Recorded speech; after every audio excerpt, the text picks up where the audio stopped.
Um.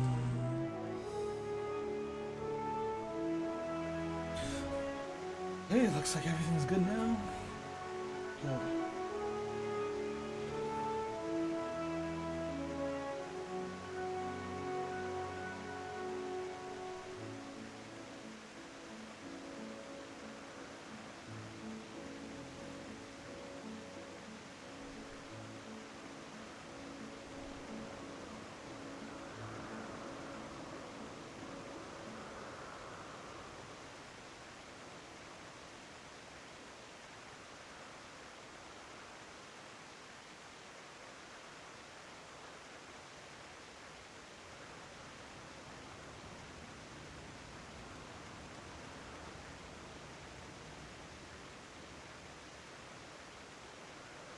Not easy to catch in the like morphing.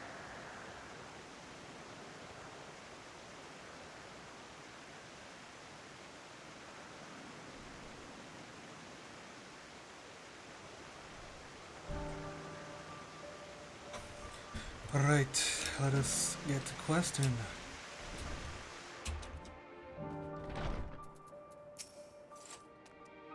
This time we all get to go for a walk. Isn't it exciting?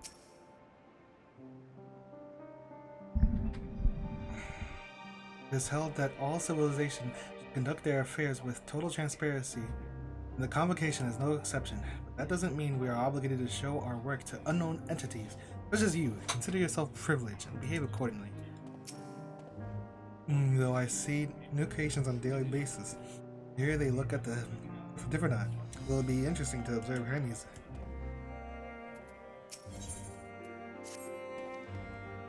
If everyone is ready, there are a few creations I need to check on. First, we shall return to the spots where we found our wayward embystoma.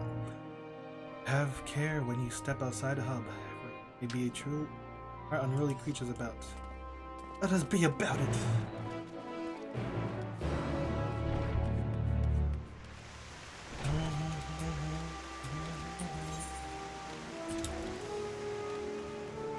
Seven quests. Breaking the eyes. Tell me research, tries a maid, going. Intelligence. Come with me behind the building, I will take you to the creation.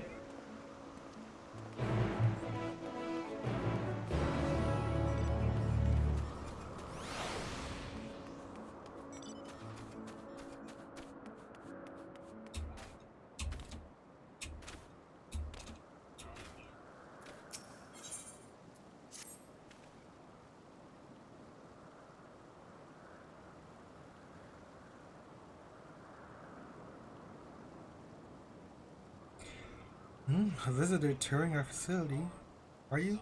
If you wish, you can assist us with one of our latest arrivals, the Orias. The creatures are identifiable by their long ears, which they use to detect extreme danger. They're also keenly attuned to and find deposits even in pitch darkness. Now we were just testing the effect of mineral, when they reacted acutely to mana stone. Become visibly agitated, they grab the stone, carry it off. We need to round them up again. Could use a helping hand. If you're up for it, please seek out my colleague who is out searching. We should be somewhere between here and First Bloom. And give you instructions.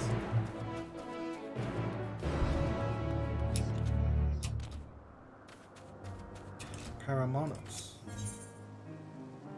Take some asp.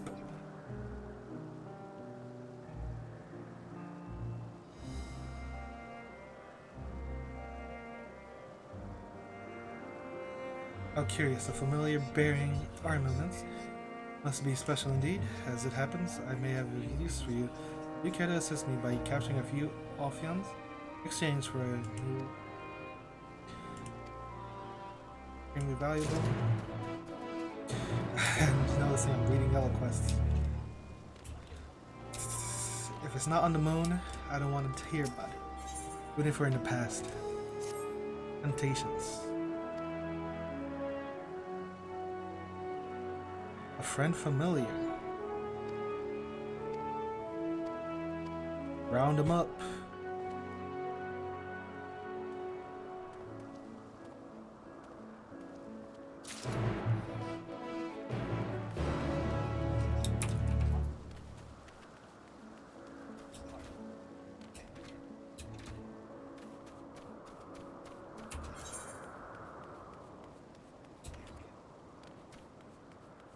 Dun, dun, dun, dun, dun, dun, dun.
What is this?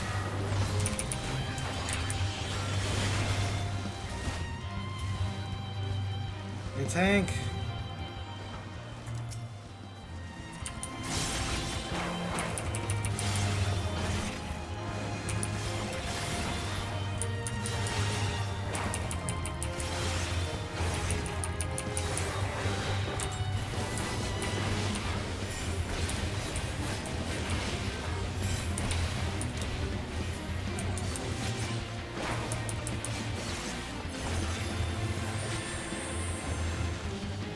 Oh, someone was healing.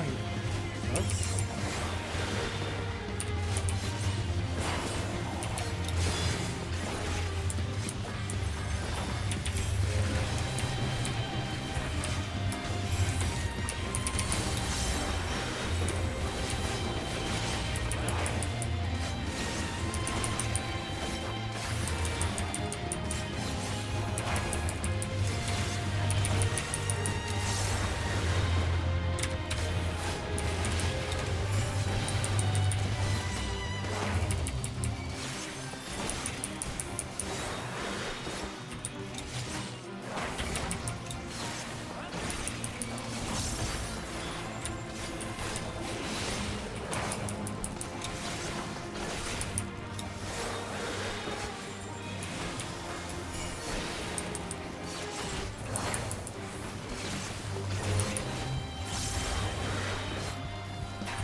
I have 3 different foods. I always do this.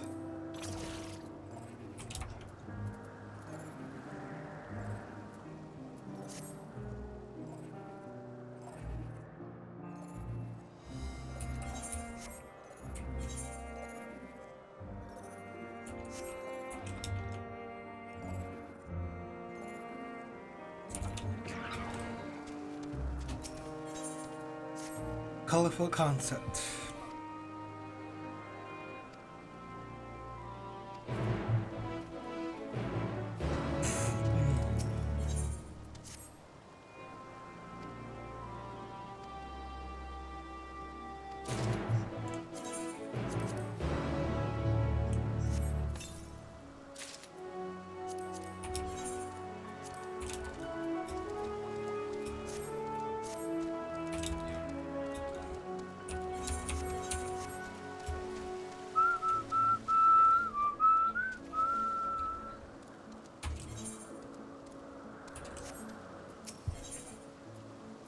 Clutch devastation.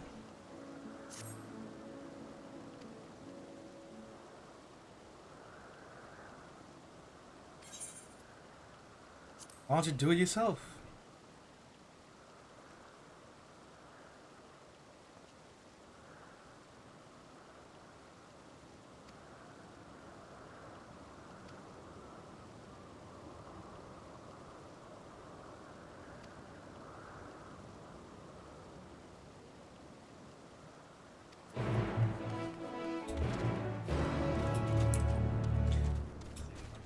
Ay, ay, ay.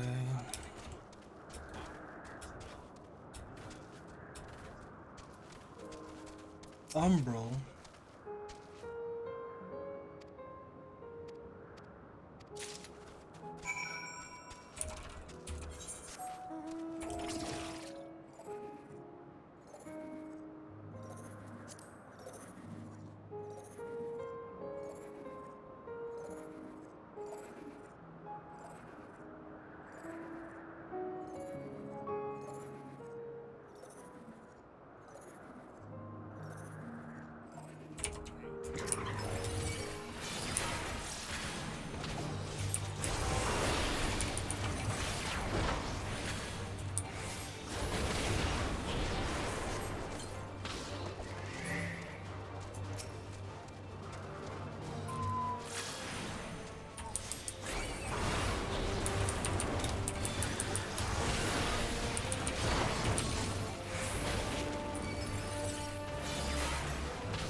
Mm-hmm.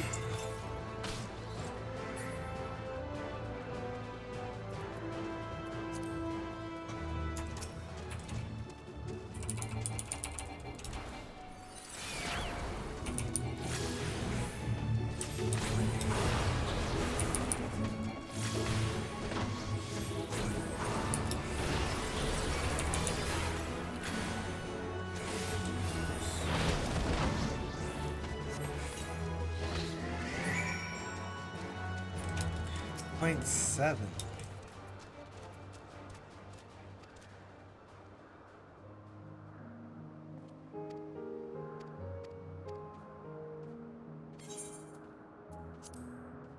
Warning colors.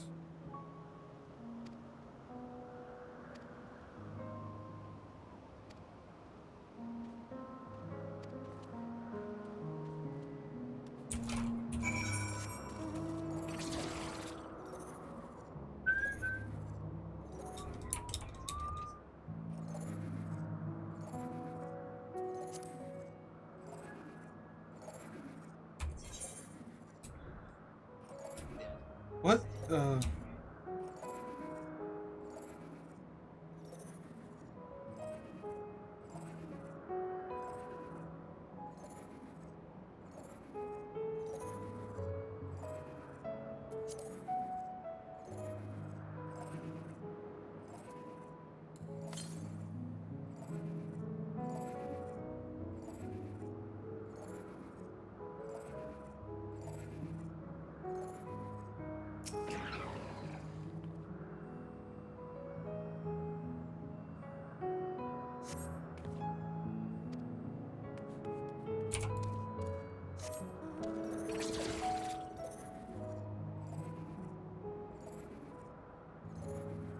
Ether.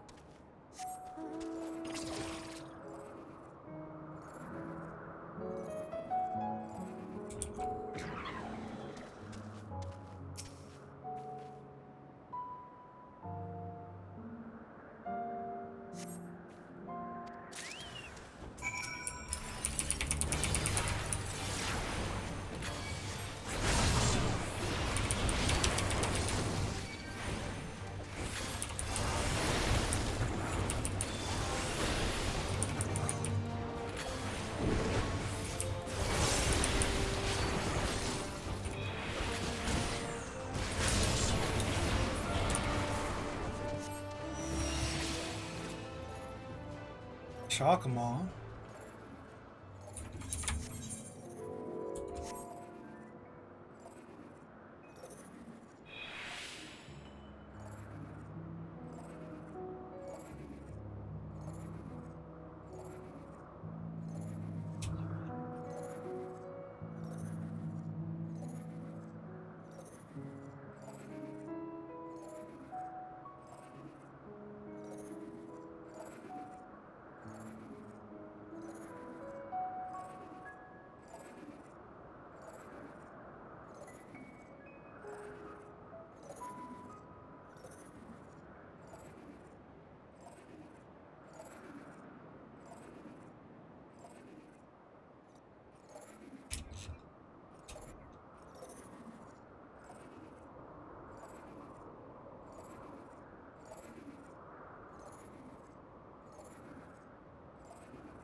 How was it this?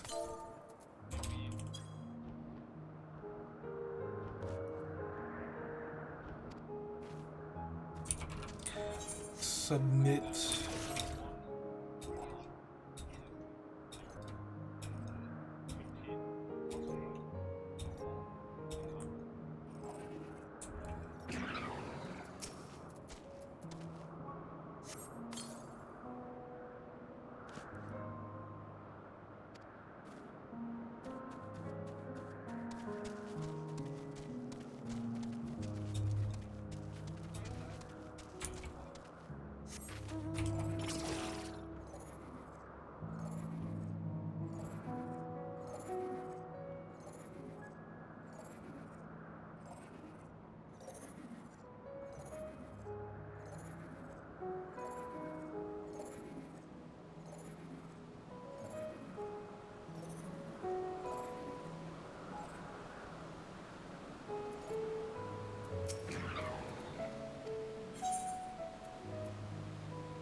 Well.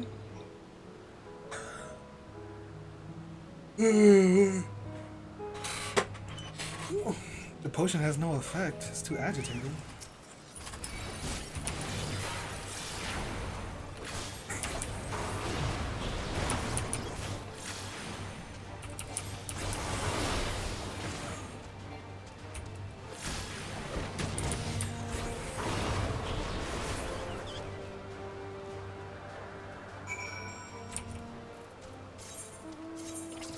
Do I just kill it?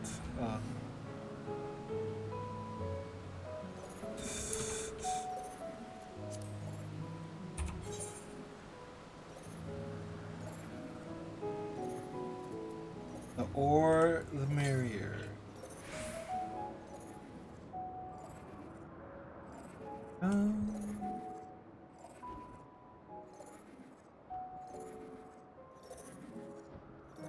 Whoa, whoa, whoa, is this a multi-parter? Yuri Dyke?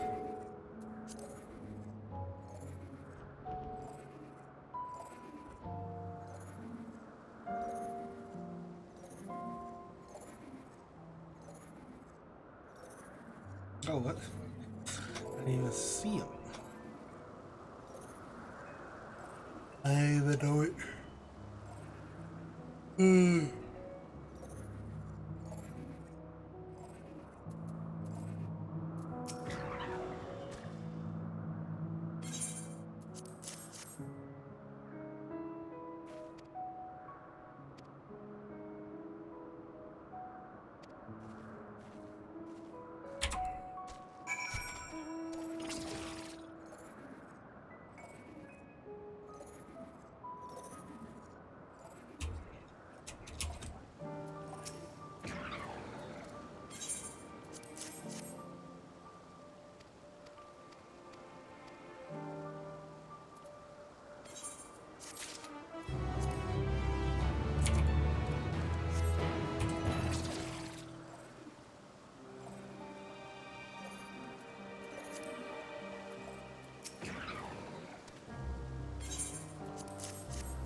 I've only done the dungeon once.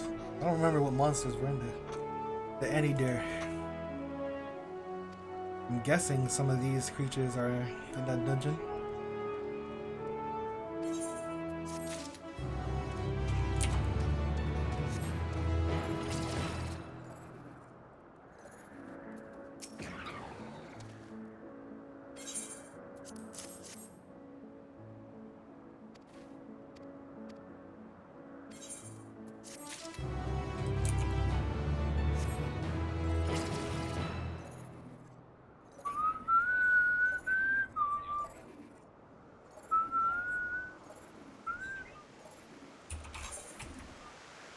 Yo, yo, yo, yo.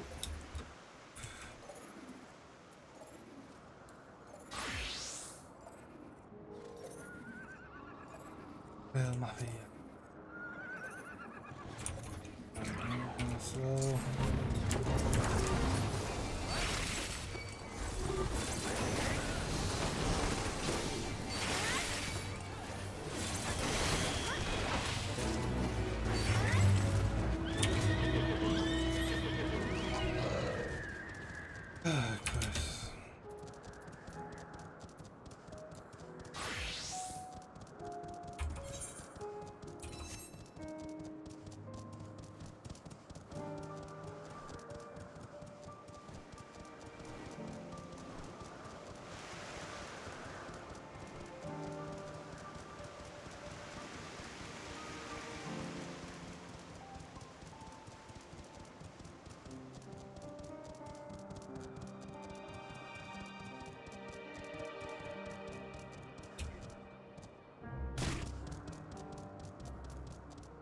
Hotel 666.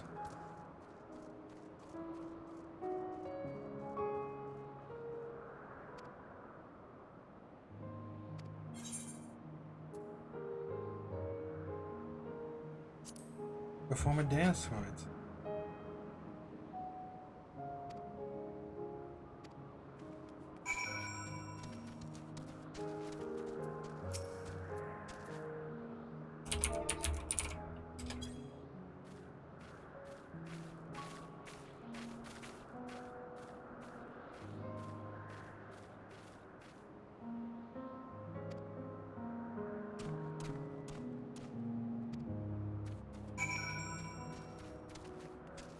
The hell? Where did this come from? Pizza. Ooh.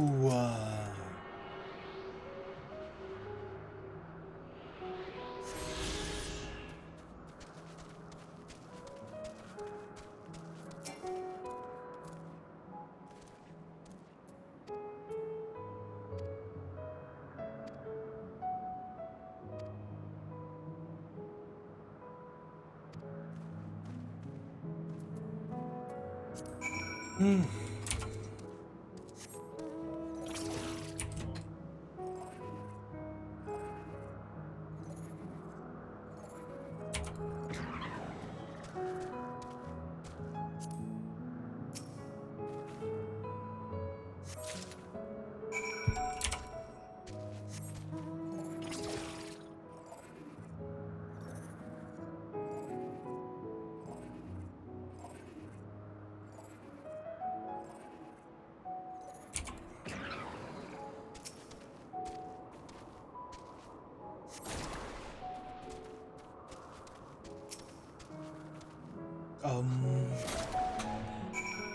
Pain from the fruit.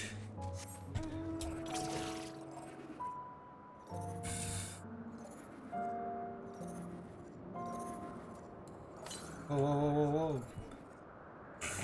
Big damage.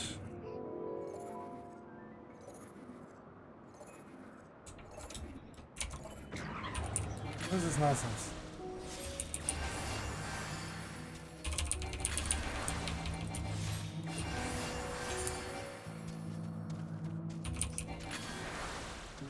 Does it take you past 1 HP?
King of the Hill.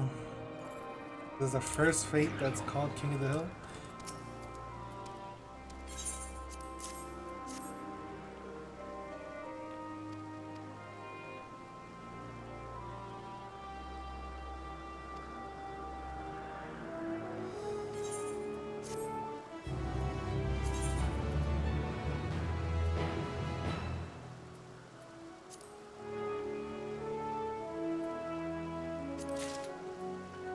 Oh, maybe I was supposed to get to him in time.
What is the point of Armor Crush? Well, I guess it's... Yeah, never mind. I don't know. This is just in case you mess up kind of thing, I guess.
What?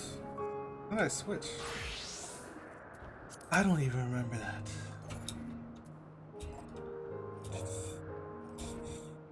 Bird of Elpis. Nice name.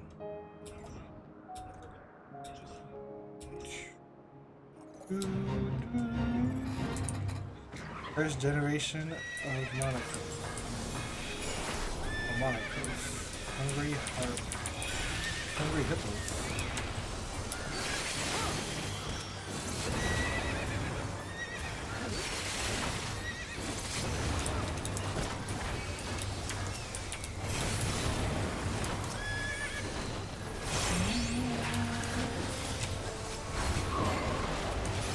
What the hell is that?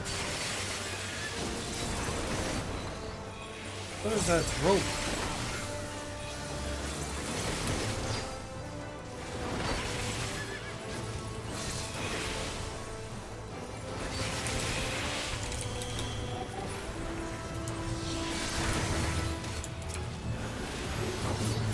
Oops.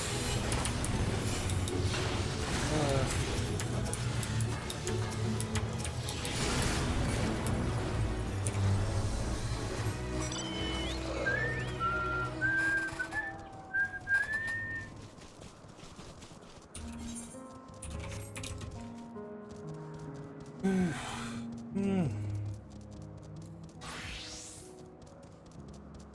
Hmm.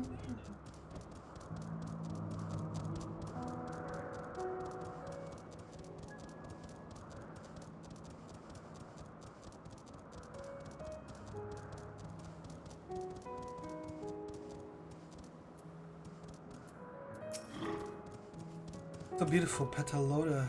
I hope they will make it into the world. Ah, yes, the Untitled Petalota, the newest species of the ever popular butterfly. You're still bothered about your robe, but don't be. A few specimens we repurposed won't be missed. All vim and vigor now. When we were discussing his nomination, he was melancholy incarnate. Here is a new species of Petaluda we recently set loose. It has been doing very well, managing to maintain a stable existence thus far. It can see its observation period to the end without issue. We shall release it unto the world.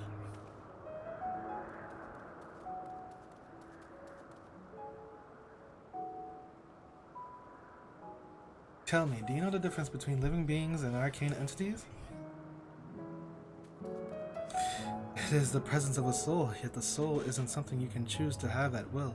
No, it manifests only in those beings whose forms adhere to the laws of creation and can endure on their own. Beings that do not fulfill this requirement, such as those spontaneously born of magic or natural phenomena, do not have souls. No matter how much it might resemble flora or fauna, if it lacks a soul, then it's considered an arcane entity. You see, it is not for mankind to decide what is living. The domain lies beyond our manipulation. It is hubris to assume otherwise. But come, let us head to the nearby beacon. I have received a report that arcane entities have gathered here.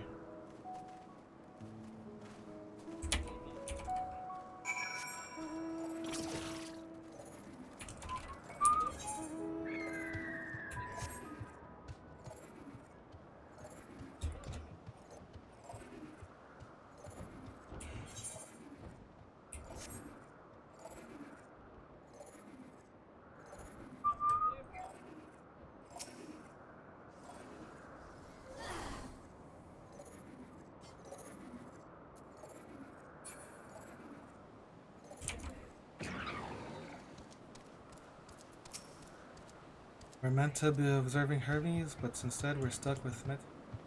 Well, she herself serves as proof of his prowess as a researcher and creator both. Interesting, you're interesting too. Tell me, how did you find the Abyss Stone? Fascinating creation, much like yourself, little one, renowned as Hermes is for his flying life forms. It's their privilege to be able to see one of his works in progress. Ah yes, Lightning Numa, just as the report said. Although we call this structure a beacon due to its form, it is in fact a magical device. By manipulating the balance of elements, it keeps the isle airborne and manipulates the climate thereupon. In the course of its operation, it often sees an internal shift towards a given element. Right now, the element is lightning, which draw the Numa here to replenish their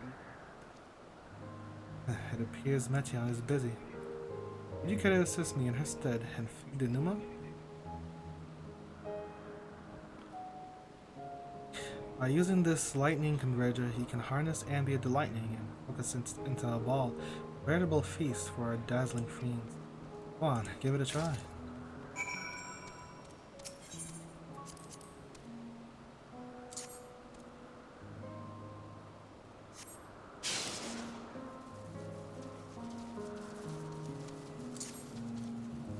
Feeding the lightning.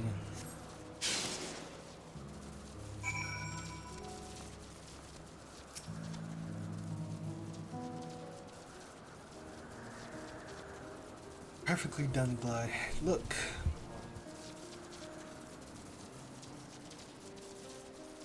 See how they gather to feed, how they express themselves through their actions despite their lack of words? Speech is not the soul's dividing characteristic of a feeling creature, for its silence an indication that they do not possess bodies. Be it a soulless arcane entity such as the Numa, or an ephemeral life forms, as the Petaluda, all seek to perpetuate their existence, to survive. Metion, a living being?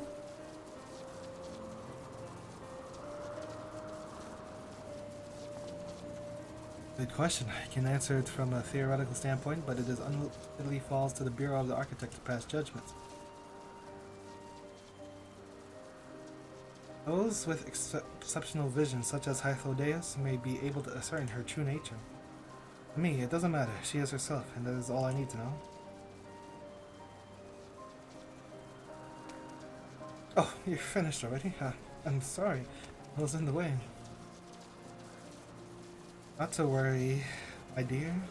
We missed nothing of note. We still have plenty of work for them to observe. Next, we will head east to the Morning Dew. I need to speak with some observers there.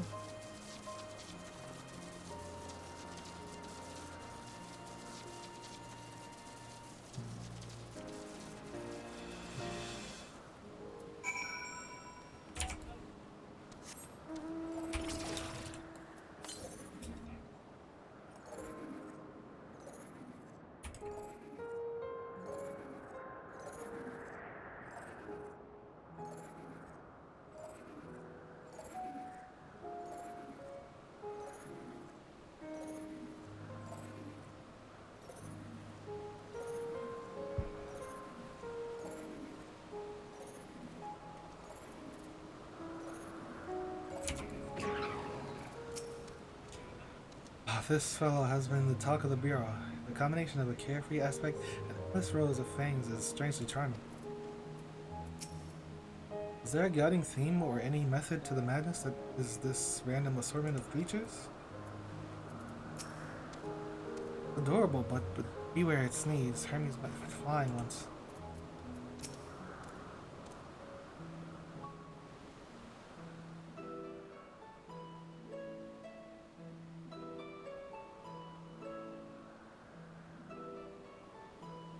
Amazing, is it not? The Ampelos, one of our newest subjects.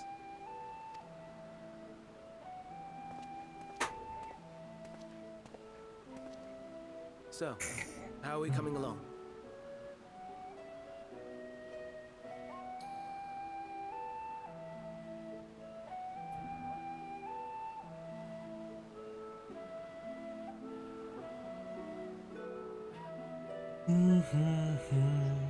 Elpis.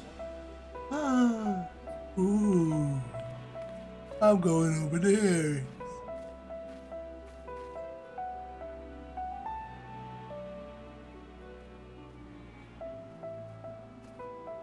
This place is Elpis. Those flowers. Elpis. Entelecchies. Like me. Huh? Entelecchies? They could read minds? They are a product of Elpis, and so named for their birthplace. A happy accident, born of the hands of a former researcher who loved beautiful blossoms. You notice how they change color to reflect the emotional state of those nearby. Though be it here or elsewhere, they are seldom seen in any hue save purest white. Because we don't have emotions. Reflect the emotional state, you say? By what means do they achieve this? In creation, there exists an energy wholly apart from ether, one driven by emotions. In like manner to how we manipulate ether, this flower is subject to the influence of said energy.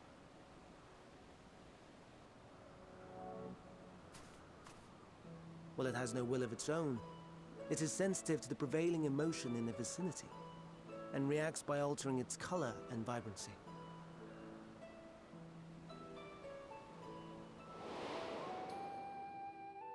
Akasha? It is one of the unseen energies defined by Harnish alchemical theory.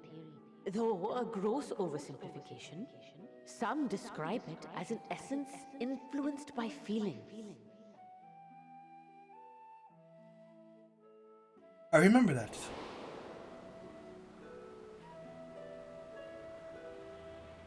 Akasha. Akasha. Though I'm not familiar with the term, your description suggests it is the self-same energy. Dynamis, we call it. And those entities like the Elpis flower that have the ability to interact with this energy, converting emotions into tangible phenomena, are Antelekis. That's me! That's me! An Enteleki! Oh, That what you the- are, my dear. And no ordinary one at that, but the first possessed of free will. Huh? Wait. A form of energy other than ether? Dynamis?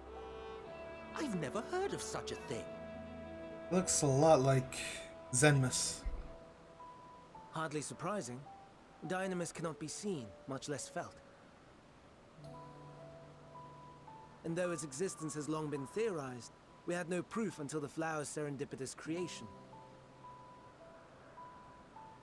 What's more, Dynamis is far weaker than ether.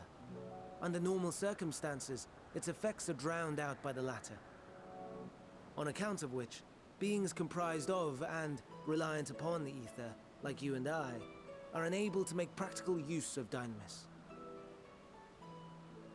'Tis a truly esoteric thing, known to but a select few scholars. Intriguing.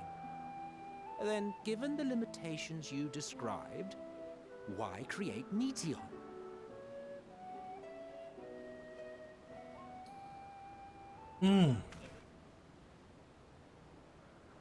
Why? Our star, Aetheris, is especially rich in ether, so much so that its name is derived from it. However, when we consider all energy in existence here and in the vast space beyond, Dynamis may account for as much as 68.3%. The more abundant form by far.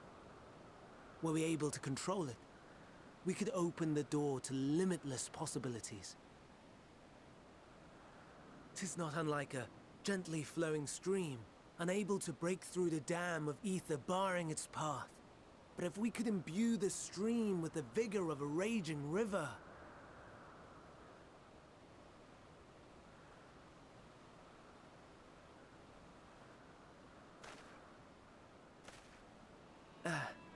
Not that I have such grand ambitions. We could Nay. cause the final days. I merely wish to create a being that could traverse the great expanse.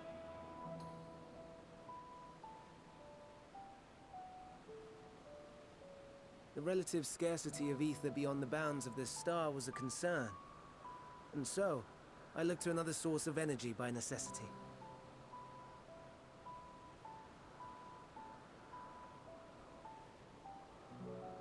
That being Dynamis. No wonder her ether is so thin. Precisely. Yours is thin too. Like an Enteleki. Like me. No, no, no, I'm not like you. So... are we the same? Entelekis. No, I'm a Lalafell.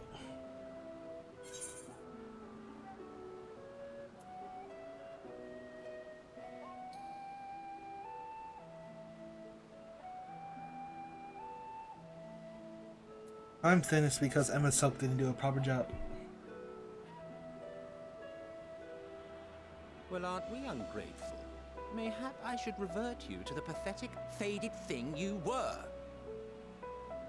What the? A deficit of ether alone does not an Enteleki make. It would, however, make it easier for you to interact with Dynamis. And limited though its influence may be, this quality could prove the difference between victory and defeat. You do well not to underestimate it.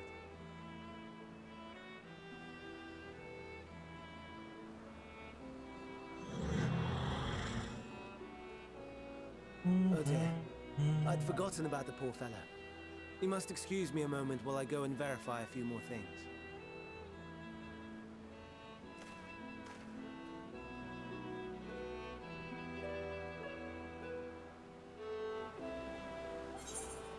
lies apart.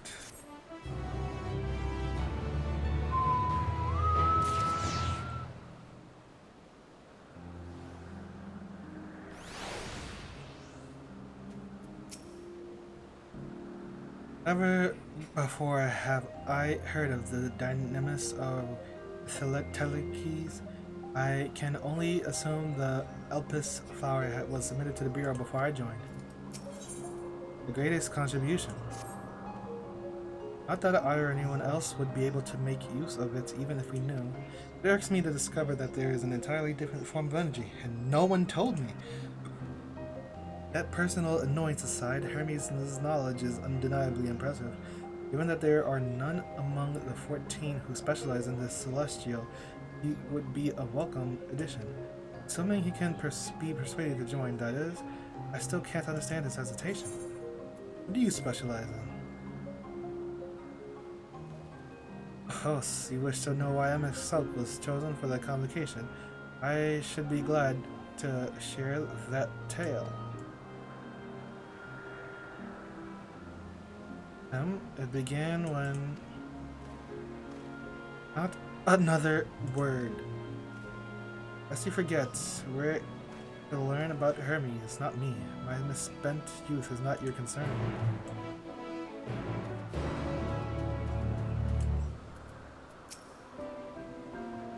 Lucky or no, we're friends in thinness? My apologies for the wait. I have inspected the Ampelos to my satisfaction.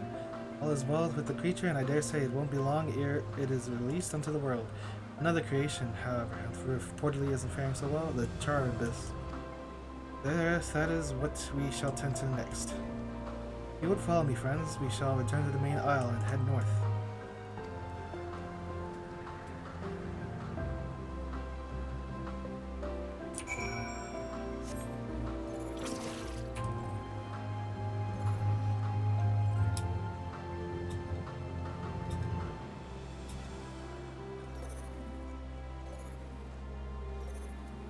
Oh, wait.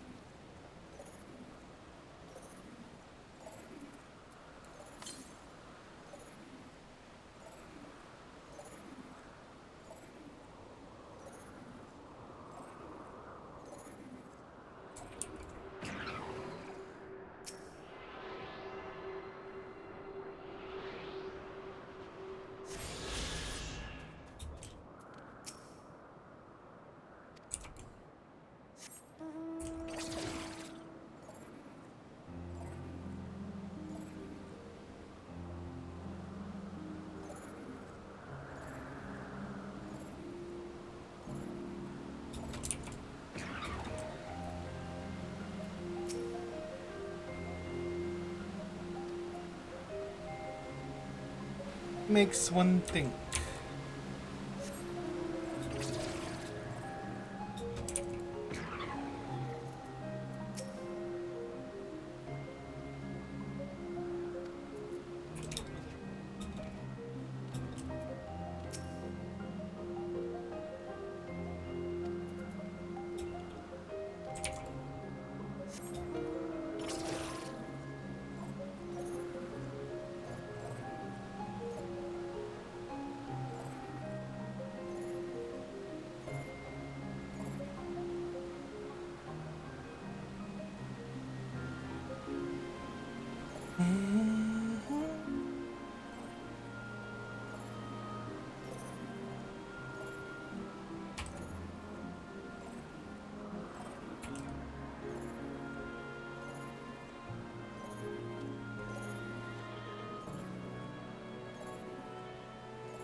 Why is this one blue and shiny? Oh, forgive me, I thought another member of the convocation had come. This is turning out to be an eventful day. The slight difference in the etheric balance between these turbulence, but this, it may be assured that they aren't the original creations, but their offspring. A serpentine bird or a winged snake.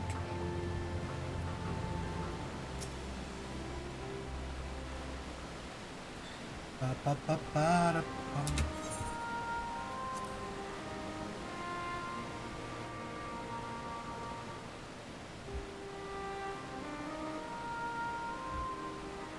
I understand there is a problem with one of the cherub bodies. Yes, that's right. As you know, the Charybdis is based on a sea creature. Owing to adjustments to enhance its affinity to wind, it is capable of flight. The specimens created from the concepts could all fly without issue, but a problem arose in subsequent generations. This third generation creature was born with an etheric balance, leaning strongly towards water. Its aquatic origin reasserting itself, it would seem. The results being its affinity to wind is diminished, and it cannot fly. No matter what we try, we can't get it to rise even the slightest bit. For such change to manifest in so few generations, I fear they are too unstable, flawed. With your permission, I will revert the creatures and recommend to the Bureau that the concept is to be revised. Its etheric balance leaning towards water, the Charybdis would indeed struggle to manipulate wind, yet it is too early to conclude that it cannot fly.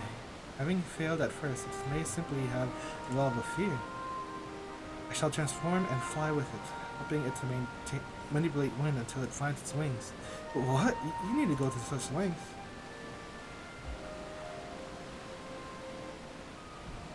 You don't know, but of course not.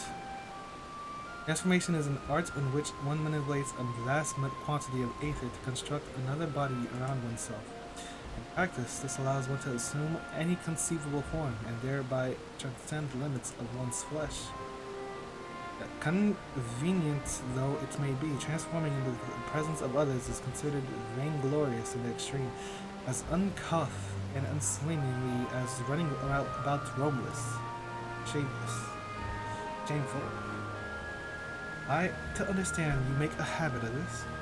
Nothing of the sort. It's just that when transformed, I can wield the wind and fly. It may seem excessive, but what is our shame next to the lives of these creatures? There's ever chance, and we owe it to them to do all in our power. Be that as it may.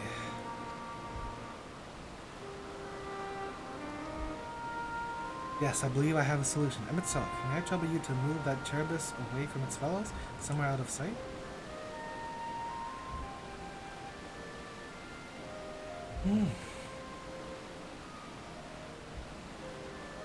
Meanwhile, I'd like the rest of you to help me prepare here. What mischief are you scheming now? No mischief, I assure you. I would but spare you the need to report to your colleagues that Hermes committed an indiscretion. So have a little faith. Run along.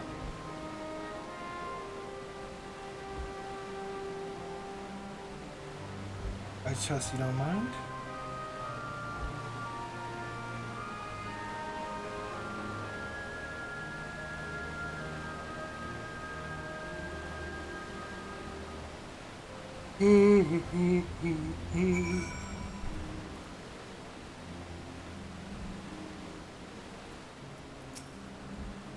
Must help the Charybdis to fly, or else they will all die.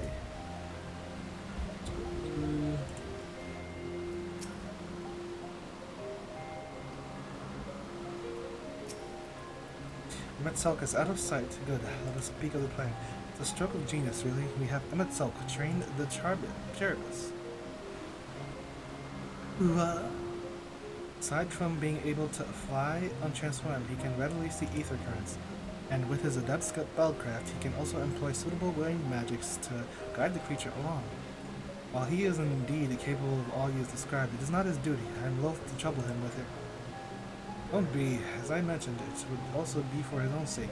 Settled, let's begin at once. Glide, I want you to go to Emmett. Tell him that you have a favor to ask. You'll be disinclined to cooperate at first, but you mustn't be discouraged. Our friend, the trick is to be unflaggingly persistent. Off you go now, and good luck. I've come to bargain.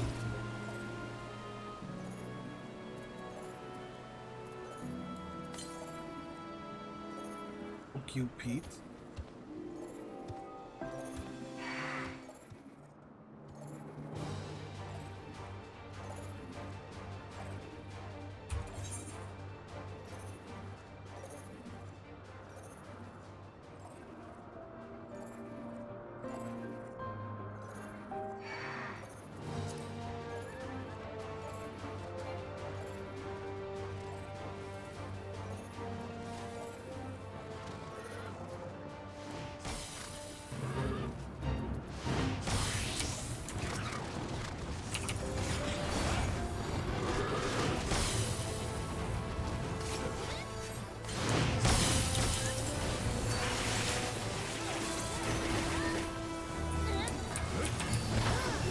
Can't see anything.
West, we should go.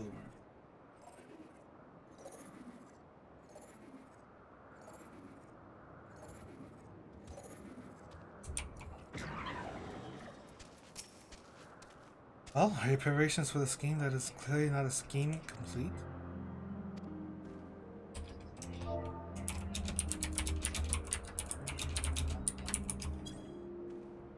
Oh no you don't. I'm not lifting a finger.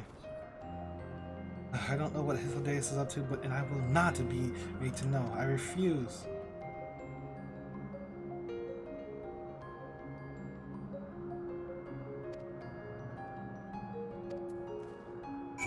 What is this?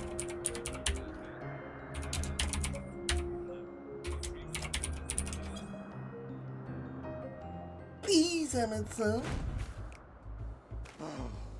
No, no, no. You are not foisting this nonsense on me.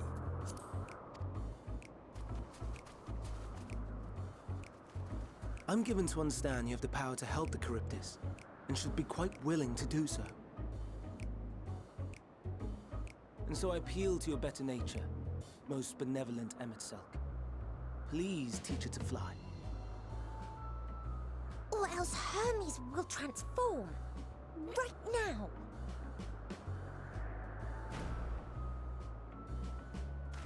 Now, there's no need to go quite that far. Altruism is its own reward, as I'm sure he would agree. Oh, would he now? And who contrived to put me in this position, pray tell? Nothing so devious. I merely suggested a possible course of action.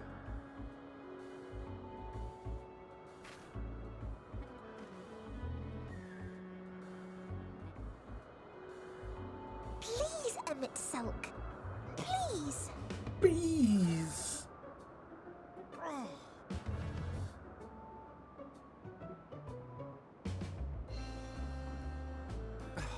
I did all this way to play nursemaid to your creations. I'd thank you to remember this favor and let it be the last.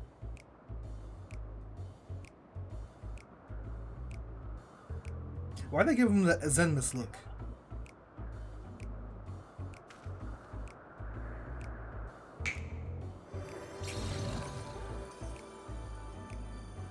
I don't have that mount.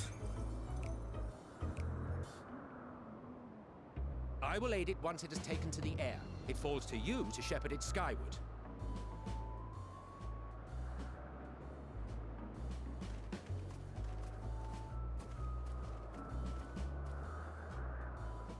Well, let's relax and enjoy the spectacle, shall we?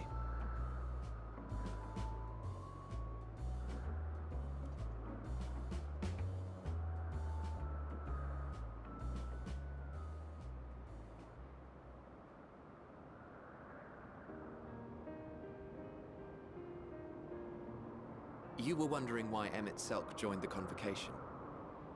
Truth be told, he wasn't the first choice for the office. I was, on the strength of my ability to see ether. But I declined the offer. For though my vision is exceptional, I am pedestrian in all other aspects. Worse even. Quite abysmal when it comes to manipulating ether, for example. Couldn't transform even if I had a mind to do so. What good is the ability to perceive a problem if one cannot act to address it? Emmett Selk has no such shortcomings. He excels in vision and manipulation both, the latter to an extraordinary degree. If there is a mage more powerful, I do not know of them.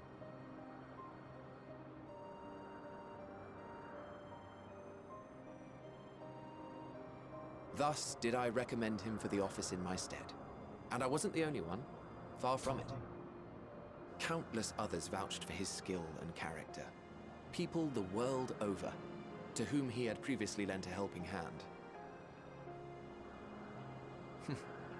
Oh, how surprised he was. Claimed he hadn't done anything remarkable for anyone. Modest to a fault. He deserved every bit of acclaim he received. Yet he may well have gone unappreciated were it not for a mutual friend. A singular soul who can't help but involve himself in the business of others. Where he walks, excitement is certain to follow. His antics irritate Emmett Selk to no end, but much of his grumbling stems from genuine concern. When our friend calls, he never fails to answer and lend his talents.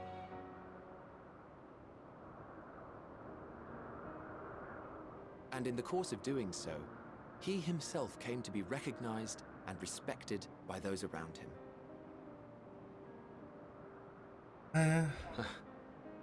They are truly remarkable individuals, and I'm proud to call them friends. To help them realize their dreams. This will be my greatest contribution to our world. And when they have fulfilled their respective purposes, so too shall I have fulfilled mine, and together we may return to the star. Look at me, spilling my innermost secrets. I can't seem to help it with you. I can only assume it is due to the color of your soul. I just don't understand how you can be so alike and yet so different.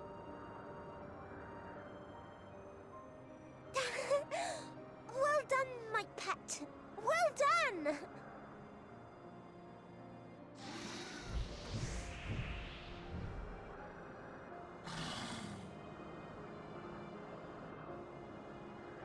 Ah, yes. I dare say the Charybdis will be fine here on. Charybdis? Why don't you go and signal to Emmett Selk? Let him know that his arduous task is at an end.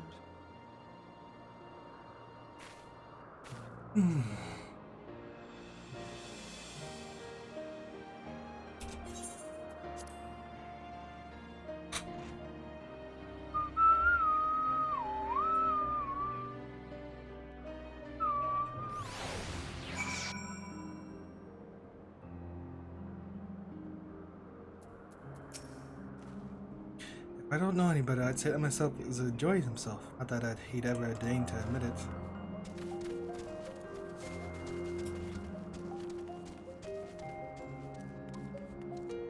Wait, what is that? Wave, oh.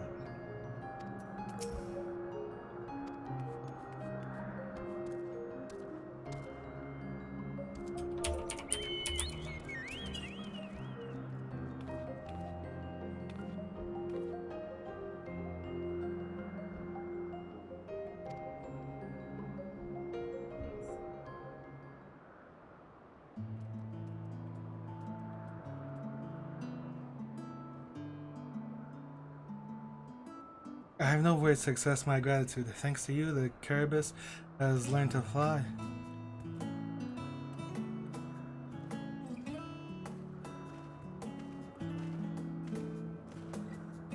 I'm glad. And glad and I could relax and have a pleasant chat. I'm sure you did. The creature needed some small assistance at first, but when it was flying more or less on its own, I doubt you will need to repeat the lesson. That was truly impressive. I witnessed it all from afar. The Cherubus flies. Indeed, with this, we've proven that even a creature with skewed etheric balance is capable of flight. Though we helped it to achieve this, the Cherubus is a herd animal. They may well aid their struggling kin in like fashion if and when the need arises. Keeping this in mind, I bid you continue observing them. If that is what you want. But if I may so, rather than hoping an idealistic possibility comes to pass, would it not be simpler to have the concept adjusted? That way we could guarantee that anomalies such as this specimen are never born in the first place? These creatures are already here. We will spare no effort in giving them a chance to survive. As you wish, Chief. As you wish.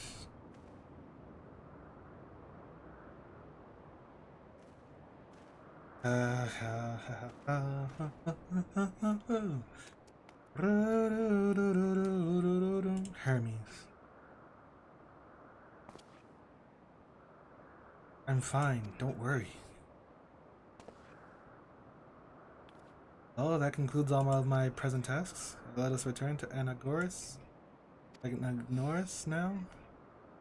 Agnoris? Loris?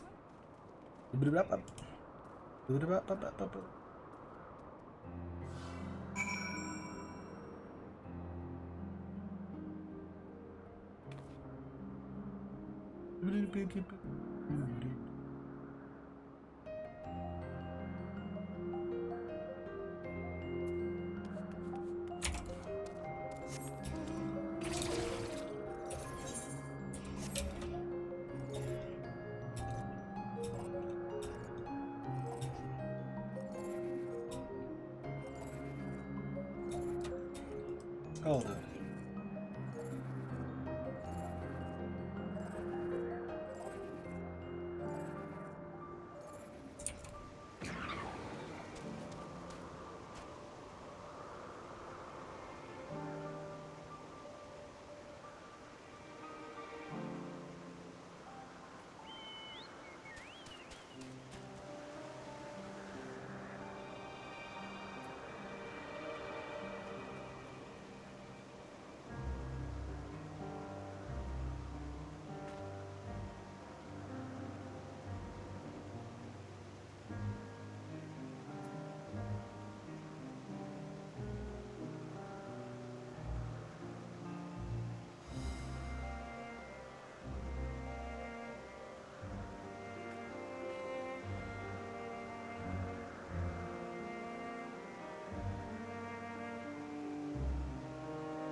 Do, do, do, do, do, do, do.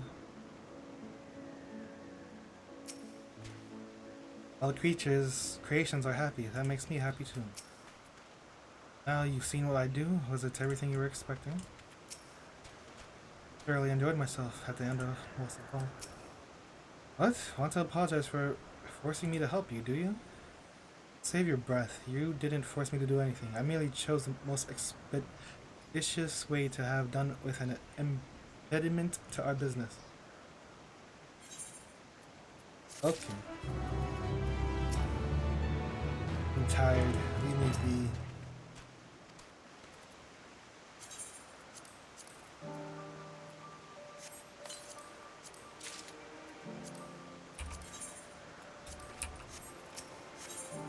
Ether to ether. Aether to aether. You say ether, I say ether. Tell me, Glide, in the course of watching me, have you learned aught of value? Dynamis. Dynamis seemed promising.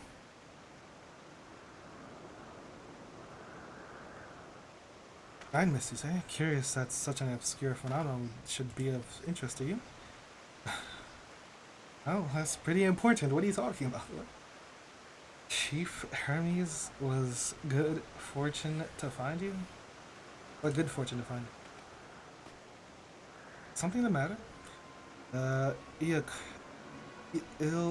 Lycaon. I'm afraid it's done it again.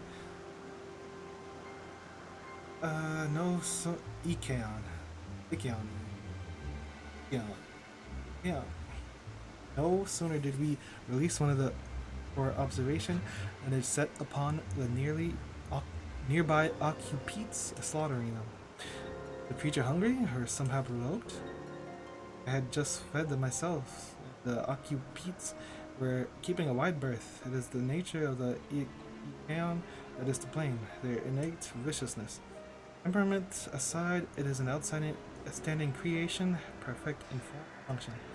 Though it may not be suited for release, I have no doubt that the Bureau will accept its concept for preservation. In any case, there is no point in postponing the inevitable. Doros will revert to them all once the paperwork is up. Where is the scene of the incident? Just off the path to the 12 Wonders. As you make your way, you should see it on the left. I don't know if Doros is still there, however. Hermes, wait!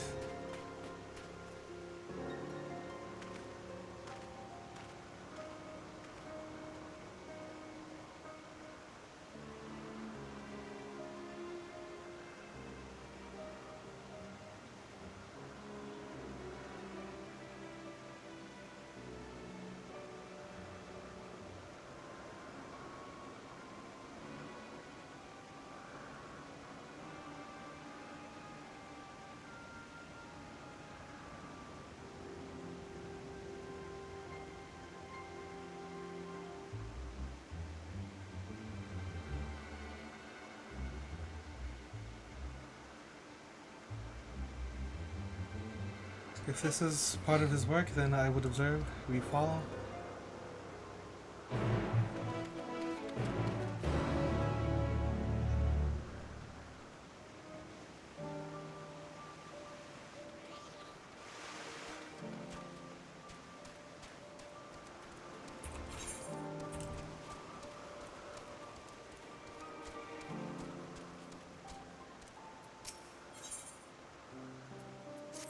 We'll meet again.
Nothing to sneeze at.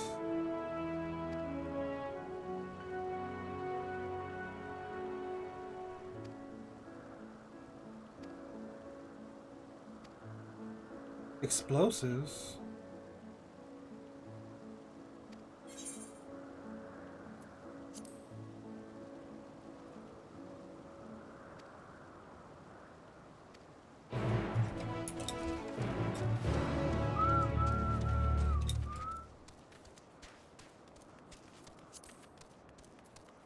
Silky lists. Terrain Anagoras, Part 1. Welcome friend to Anagoras. I am Sokals. I manage the region under the authority of Chief Hermes, the head overseer of Elpis. Sokals. You are, oh, how unusual. Soul-bearing familiar.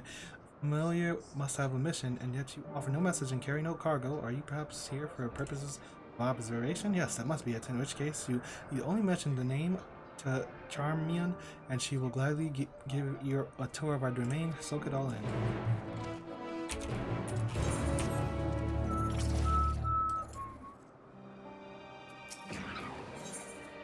I order you to relax. It's familiar and all alone. How thin you are. Morning dew, invigorating.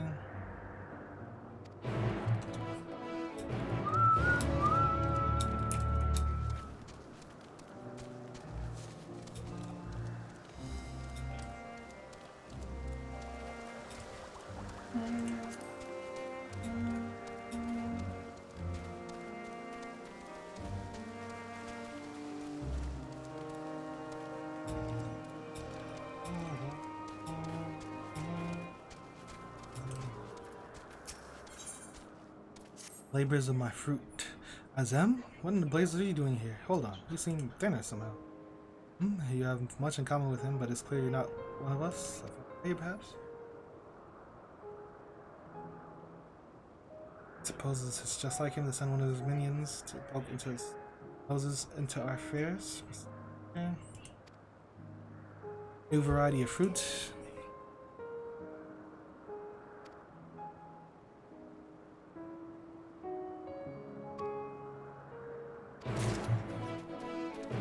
Labors of my fruit, not the fruit of our labors.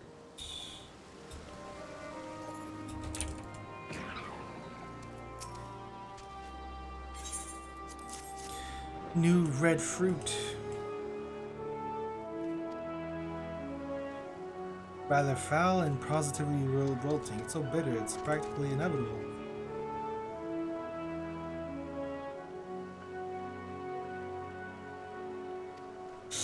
Animals won't eat it.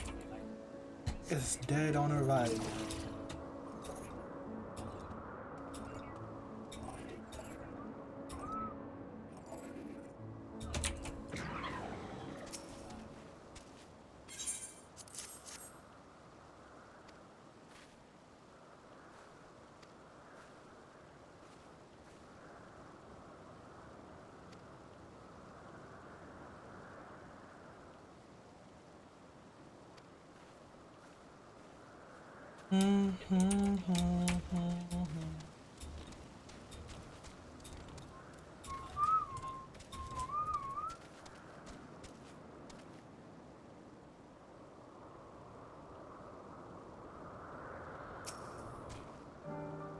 You are the familiar who arrived with Emmett Soak.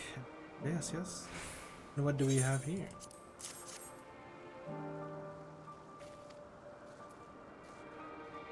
My word.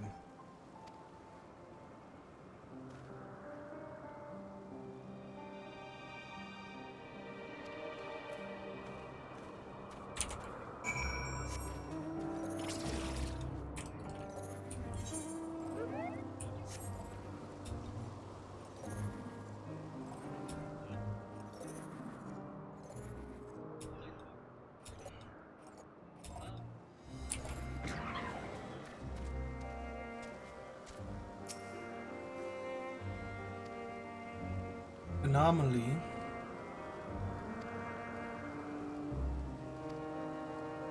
Give me the tour. I was wholly engaged in a prolonged research project at the Academia Anteater. Surely there are other, more experienced individuals who could provide a more comprehensive... This grumbling is hardly constructive now, is it? The task was given to me, and I will attempt to cover the most salient features of our facilities to the best of my abilities. After all, it is not every day that one is asked to indulge the curiosity of such a rare and fascinating visitor. You can commence this tour the very moment, if you would like. Do do do do do do do. Do do do do do.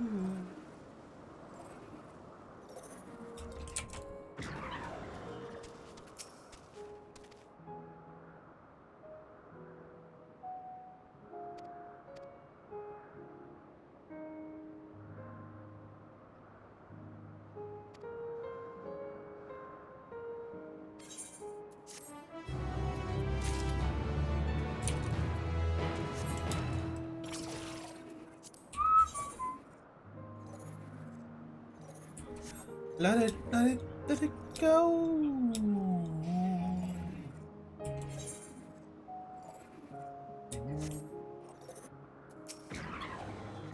Chestnut-haired researcher.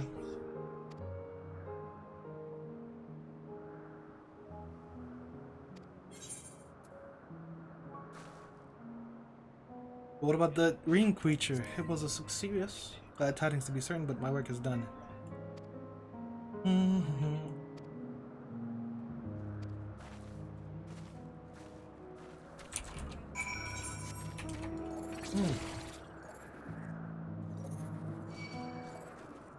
Oh, what?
Damn.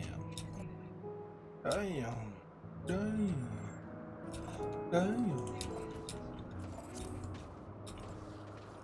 Do-do-do-do.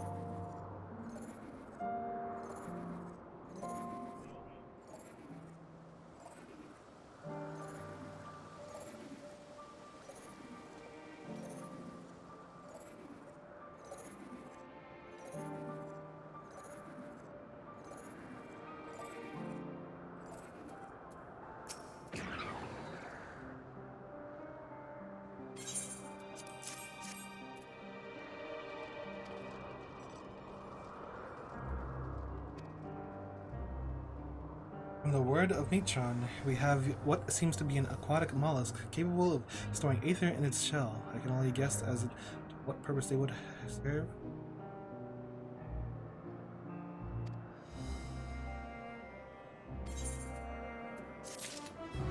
Okay.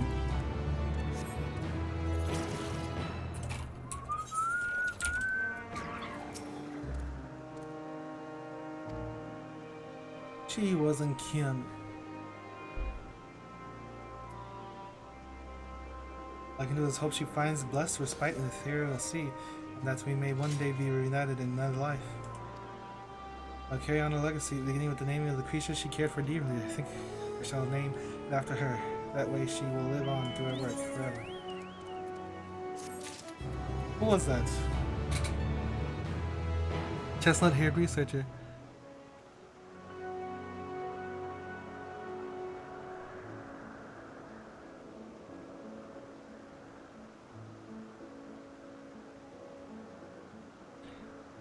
Why couldn't they give us her name?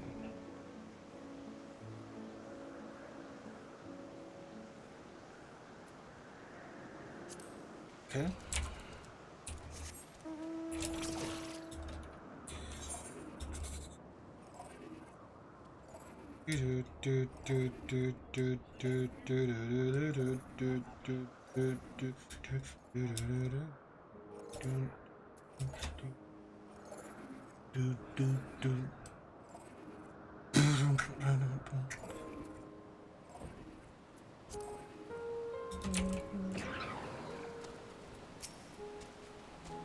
Supposed to be here by now. Who might you be? Oh, you're clearing the site in Phidias's stead? How very kind of you. Come then, let us get you on the Empelos. So you've securely mounted it? Ride it yonder and have it sneeze at the bushes. Noise will scare away whatever creatures you may be fighting.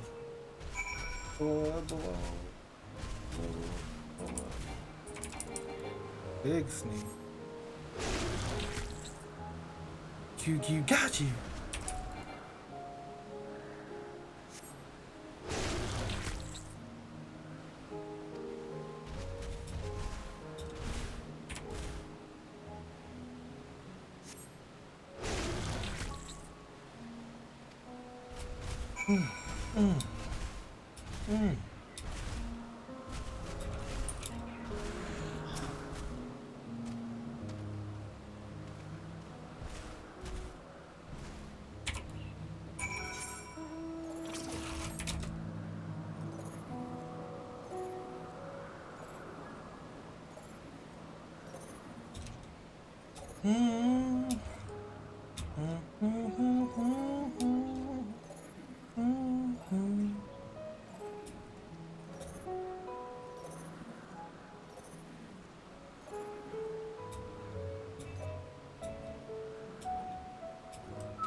Looky here. Time for a meal. What?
I got me one.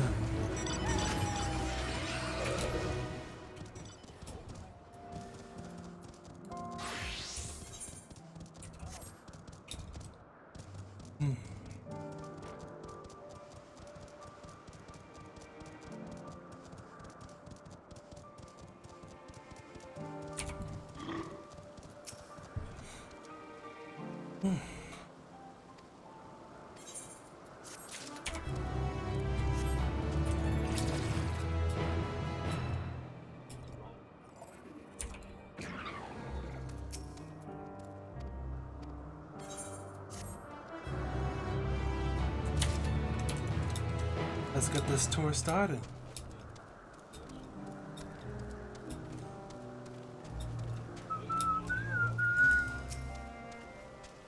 Then let us begin. You know, rather than have me lecture you as well as we walk along, I think observing firsthand what we do here in Anagoras would prove me beneficial.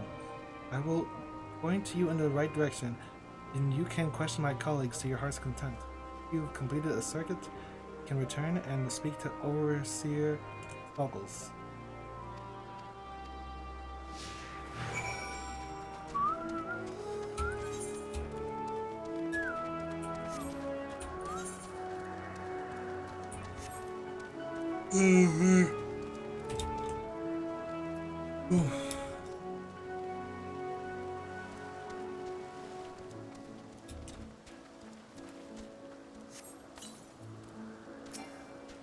Zacchaeus? Charmian, oh, and who is your friend? As I'm familiar, why you appear so astute and deliberated in your thinking. I should very much like to make an extended study of your composition and... Oh, do forgive my forwardness. My duty to chart the behavior of familiar. I find it ever so diverting. Arcane servants and rarely permitted to roam the world that you will. See, but our research here is given special dispensation.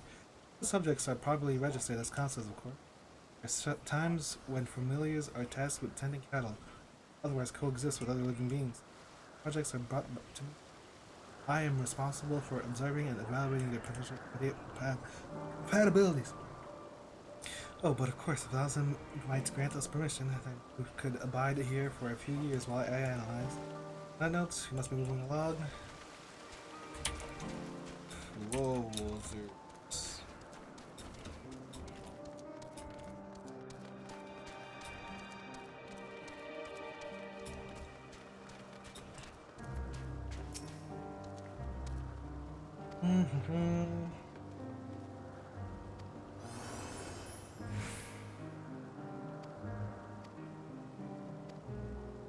Watch out for large creatures.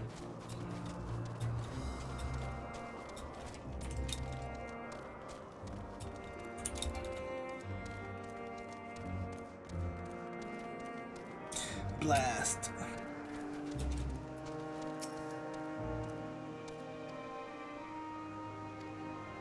Oh, there's a champion. It's Charmian.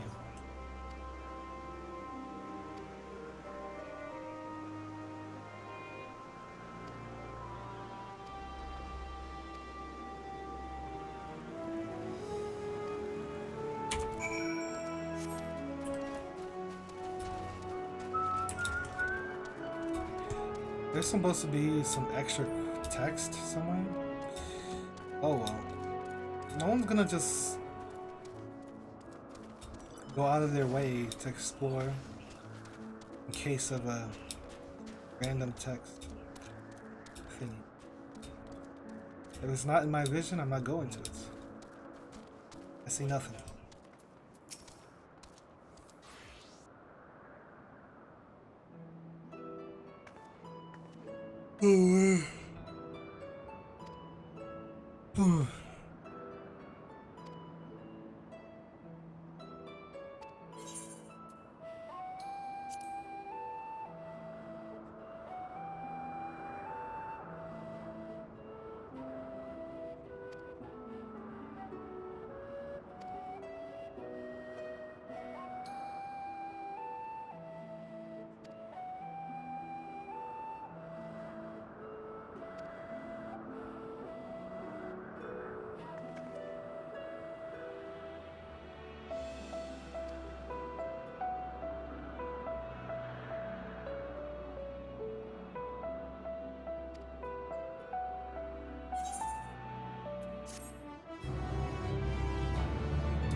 I'm not into it. I'm not into it.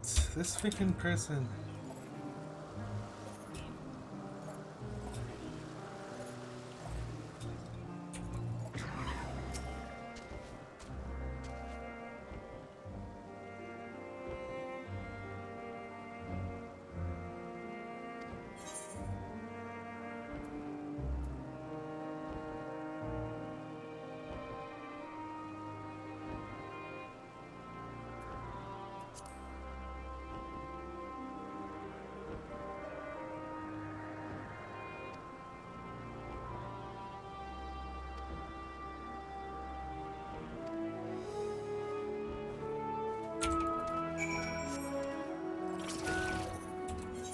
this?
Beyond what you can imagine. What if it's just a happy little accident?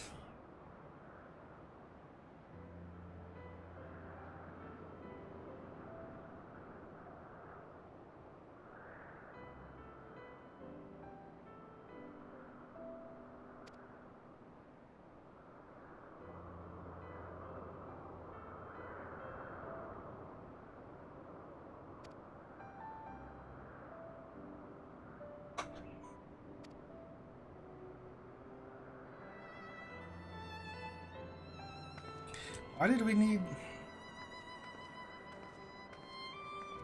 Whatever.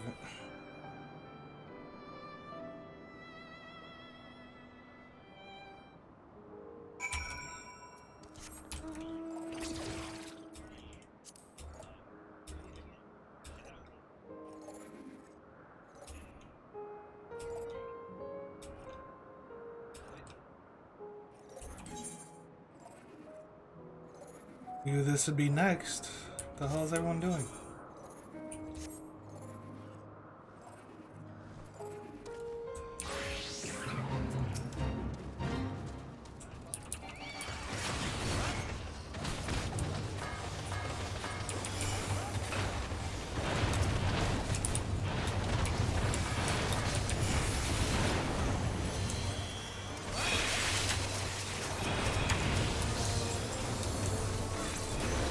I'm bugging. Pressing the wrong button.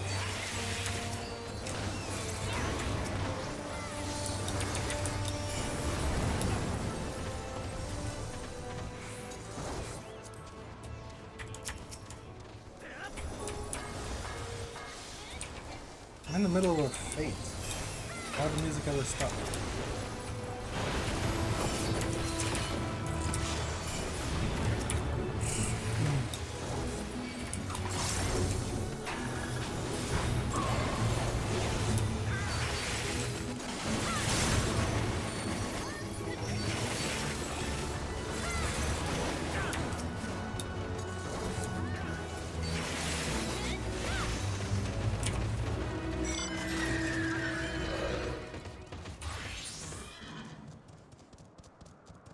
You don't think I'm on Grammy?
I don't understand you at all.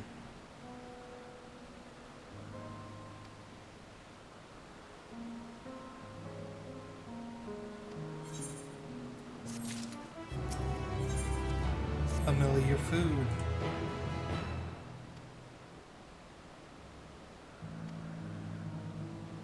I eat.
Medusa.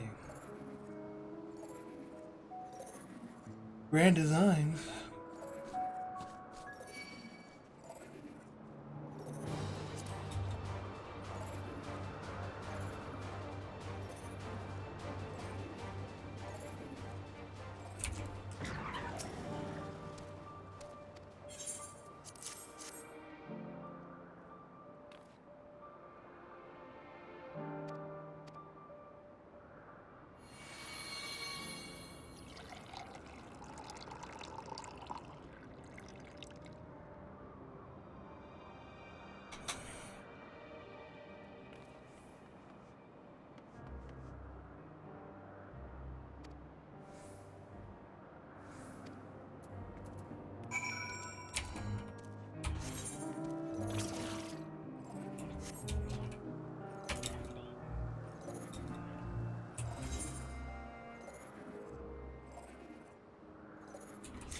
What the hell? Why is it so tiny?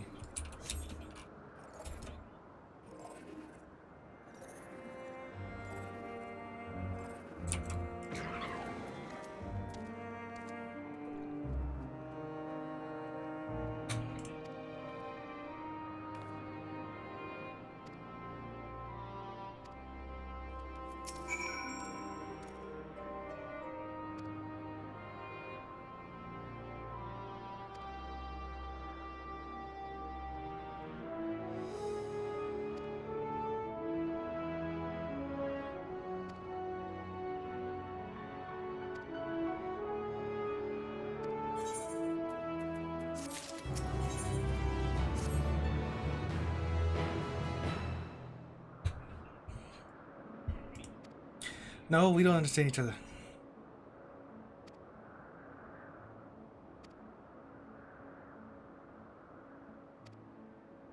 My place in the grand scheme of things.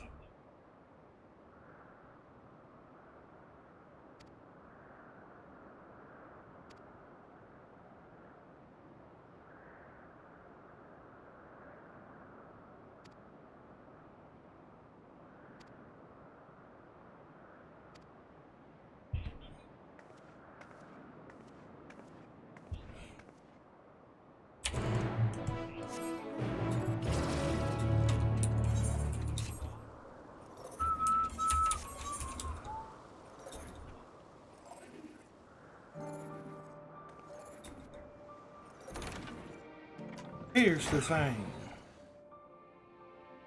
Junta.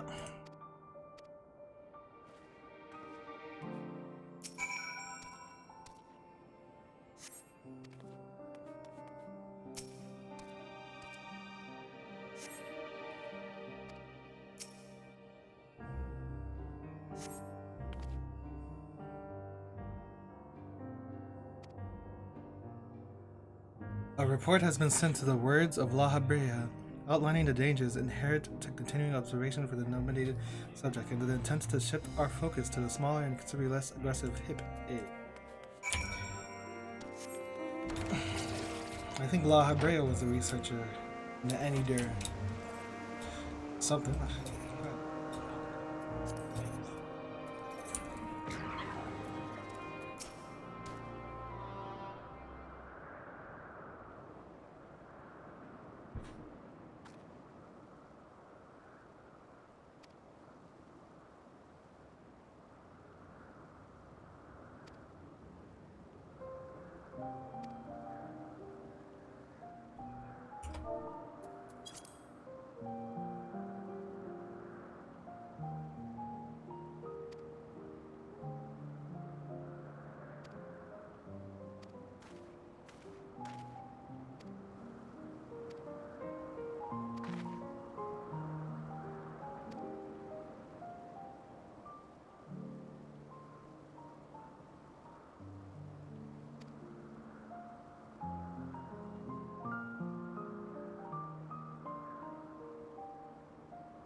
I will do my best.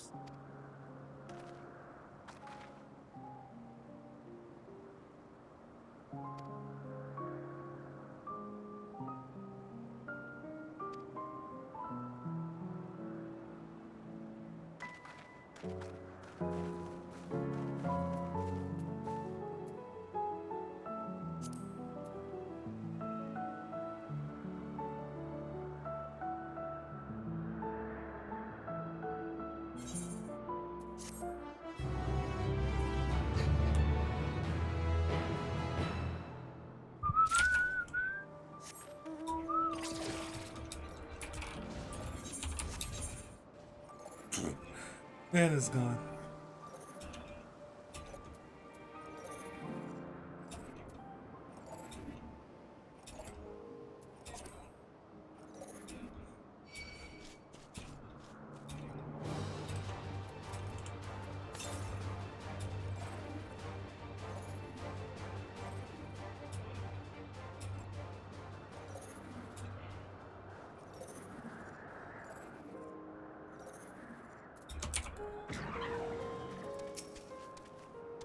Heavy Hermes' pain. The Occupite is no easy prey. With tools and horns, it was designed to be formidable even on land. He didn't stand a chance against the Econ.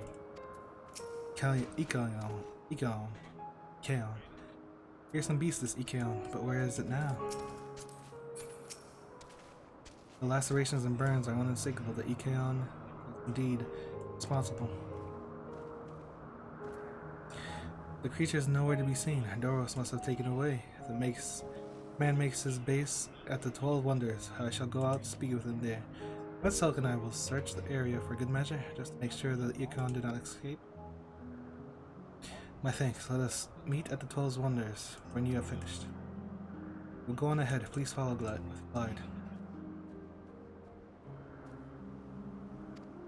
Okay. Go, let's go. Move.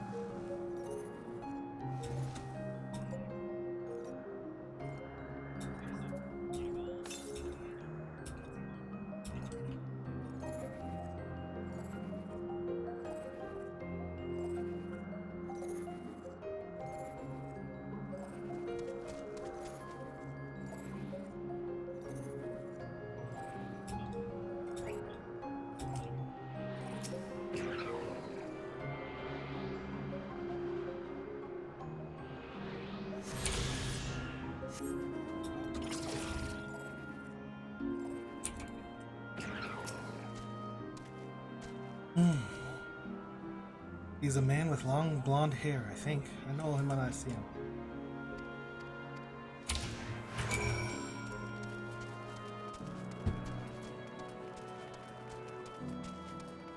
Are you him?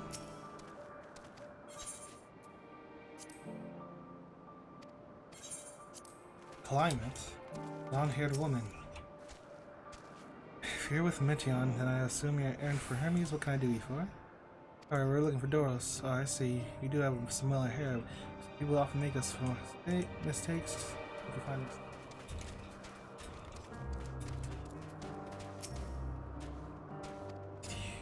Not Doros. His hair is long, but the color is wrong.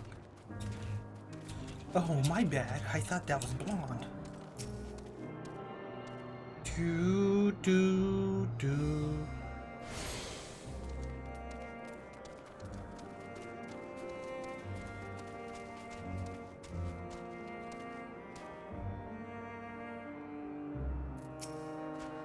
Doros, that's Doros. Well now, if it isn't Meteion, what brings you here?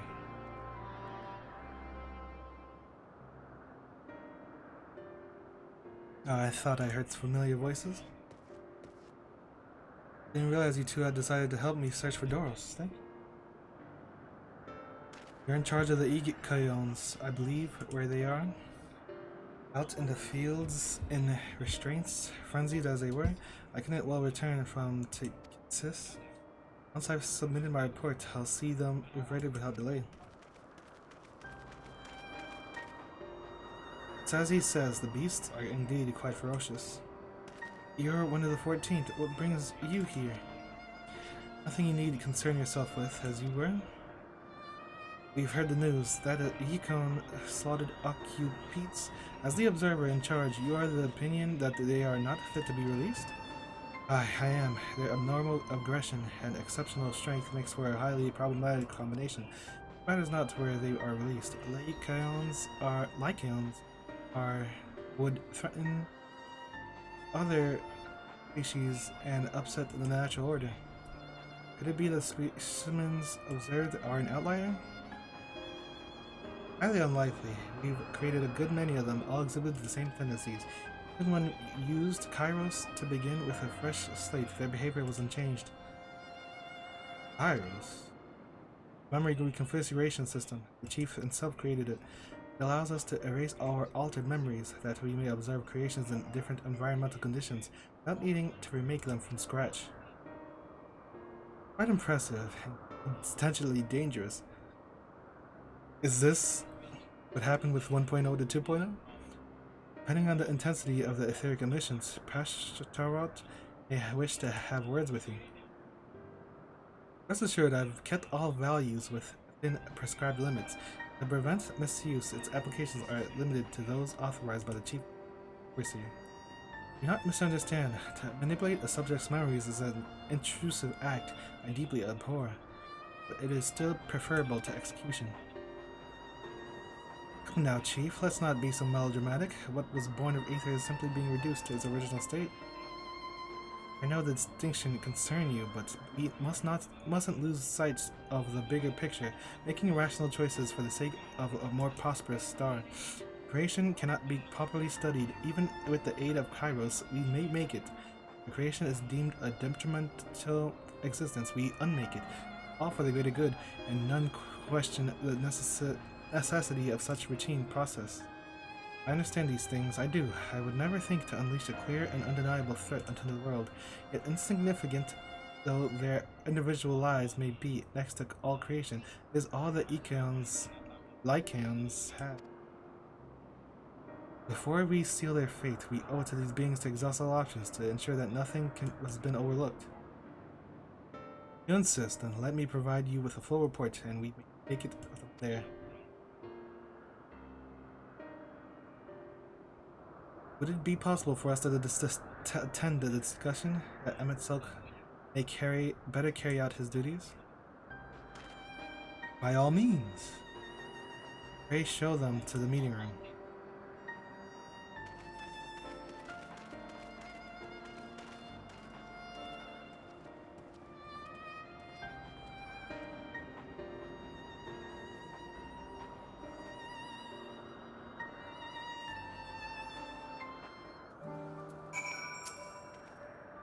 We have duties to the star.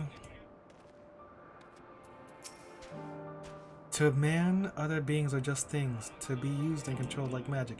That's what Hermes told me once.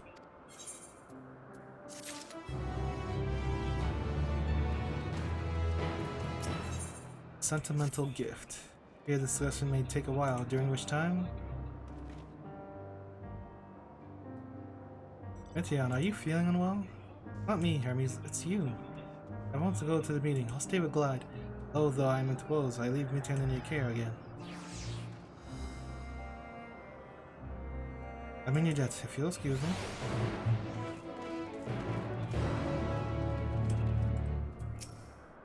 Can you help me with something? I want to get him a flower. The flowers are different. They're designed to suit our emotions, what we feel conveying. I had to make flowers, so I'll search for one, and I want you to search with me. Start here, 12 Wonders.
What is where?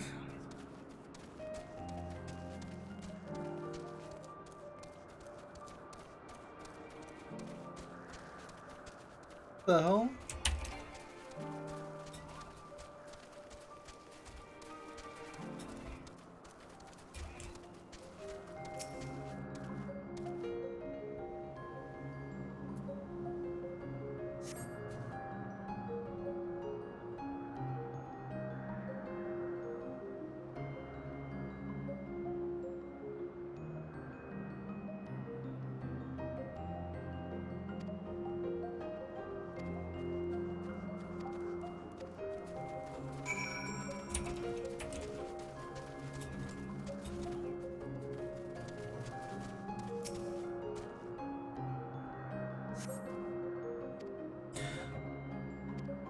What are we doing right now, man?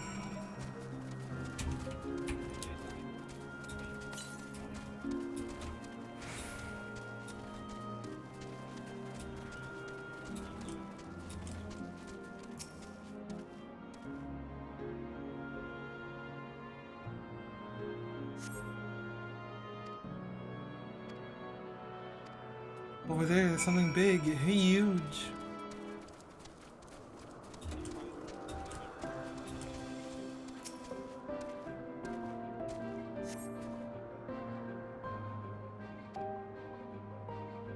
It's an Adonis.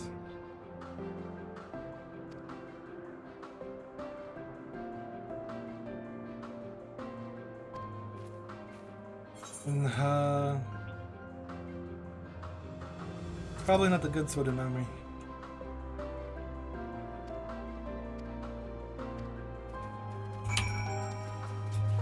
Finding a good flower is harder than I thought.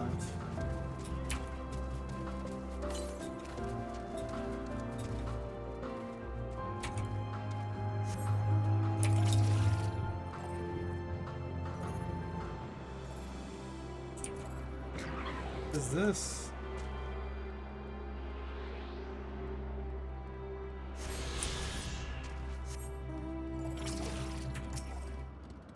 Gotch.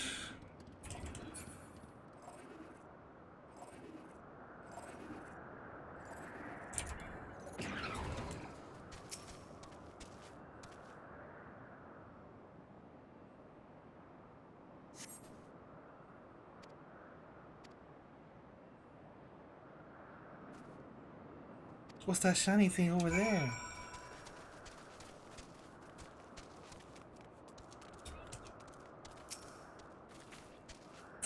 I swear if these are Elpis.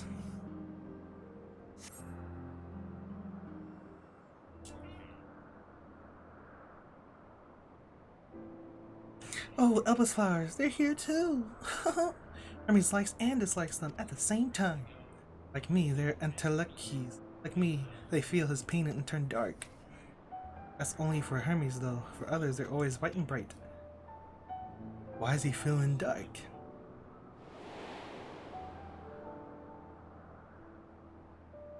It's kind of like what happened with the final days. Truly, the flower was dark in your home? Then do you have it too? A dark emotion? Been plagued with doubt and anxiety. See? Hermes felt the same, a shortness of breath, the walls closer and closer, but only him, no one else felt it. Please, Glide, won't you lend them to me? Your doubt and anxiety. I want you to make the flower dark in front of Hermes. He has been in a dark place since before he created me. He needs to know that he isn't there alone, that others are sad too. So is Hermes the origin of the final days here? With the Ashians? Truly, he'll do it.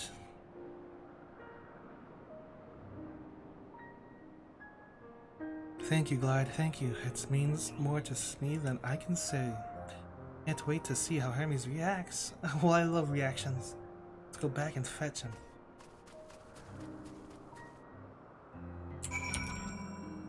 React harder. That reaction's not good enough. You gotta react harder.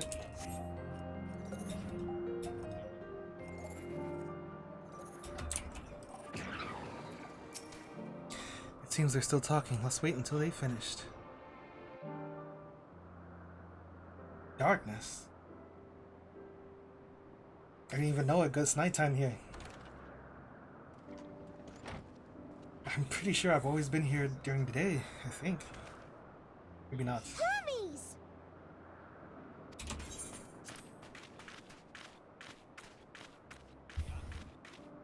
Oh, you were waiting for me. You've finished talking? Yes, we've come to a decision. My thanks for keeping Meteon company. Emmett Selk and Hythlodaeus have already retired to their rooms. There is room for you too, if you would follow me.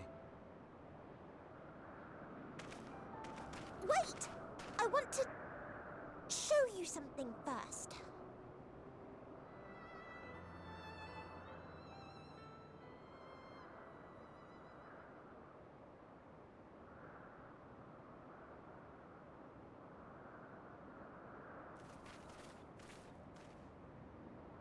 Elpis flowers? Go on.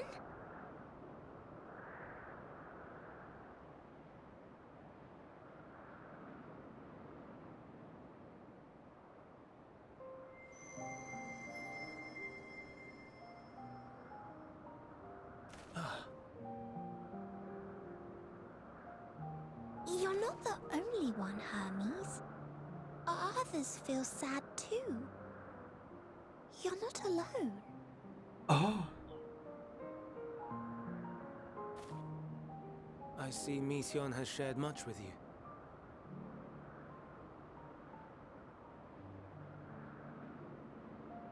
Darkness.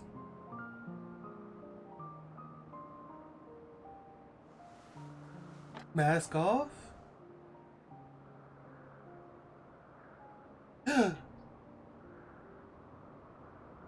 May we talk a moment?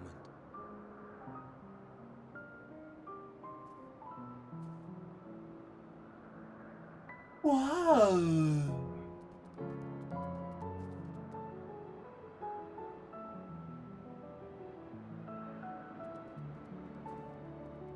What? In a way. I do not think it wrong that we live for the star, that we strive to make it a better place. And yet, In carrying out my duties here, there are times when I am plagued by doubt. Do you recall what Hythlodaeus said when we first spoke of my nomination? Death is the privilege of those who have fulfilled their purpose, a choice they embrace of their own free will, and when they depart, it is always beautiful. Perhaps it is, but only for man. Creations that he deems useless are discarded with nary a second thought. Some scarcely born into the world, afforded a handful of breaths before life and potential are abruptly extinguished. We make an effort to spare them the pain, but they sense what awaits. Rage and anguish and cower and fear, and it is not beautiful. Yet no one cares. No one. So fixated are we upon the duty that we do not pause to question the method. Pain and suffering, confusion and despair, writ plain in the eyes of those poor creatures. Yet no one sees. We turn a blind eye and carry on in blissful ignorance. Not amiss. And always, always the blossoms shine pure and white. A contradiction so blatant I could scream, want to scream. How can you all accept this aberration? Then I wonder, am I the aberration for thinking thus? And I am filled with dread. But now I know I'm not alone. Not the only one for whom the flowers weep. This guy's a little psycho. I won't ask what you thought as you kneeled beside the Alpes, or if you only did it at Meteon's insistence. Nevertheless, I thank you. To know that you too have experienced suffering is a comfort.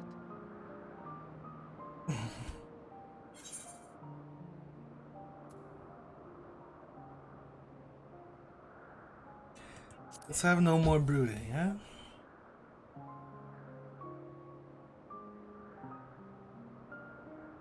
Indeed. Difficult though it may be, I must endeavor to be strong like you.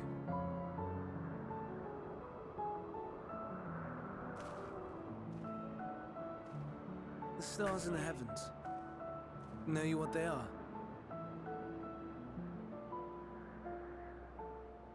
Though it is too far to tell, each glittering light could be a world not unlike Aetheris. A world filled with life. So many stars, so many lives. For us, there may be no higher purpose than to live for our world. But what of the other living beings out there? What is it that gives their lives meaning? That drives them day after day after day? To pose that question to our undiscovered cousins, I created beings of Dynamis, who can traverse the vast emptiness between the stars. Meteon and her sisters. Aye, sisters. She has a great many of them, and they have already departed on their journey, traveling to one star and then the next in search of life. As one might expect, exploration on such a grand scale is rife with difficulties, and thus far I've naught to show for it. But I have faith that we will make some manner of discovery ere long. And when we do, I should be glad to share our findings with you, in gratitude for your kindness.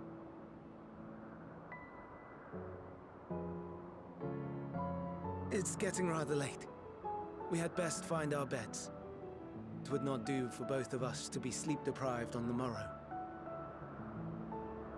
Come, Meteon. Let us head back. All right.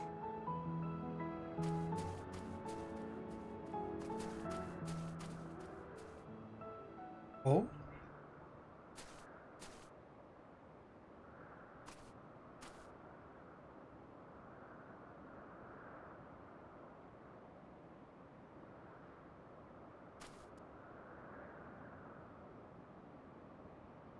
Intriguing.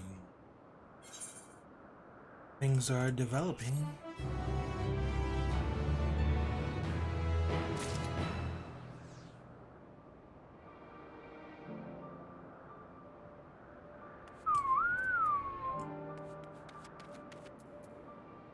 It's alright. I'm gonna call it for you. You said a lot here, but at the same time, you didn't say anything.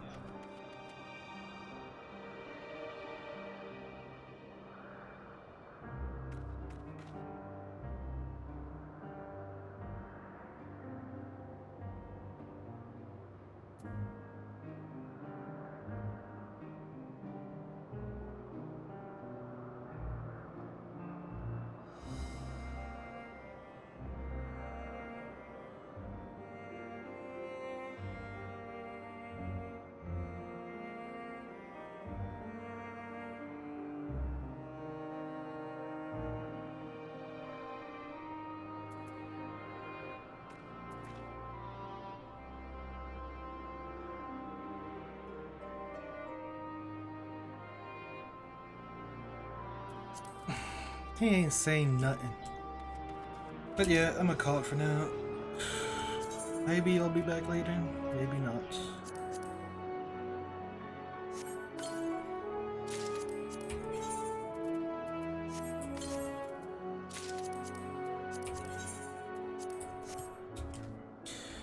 Peace.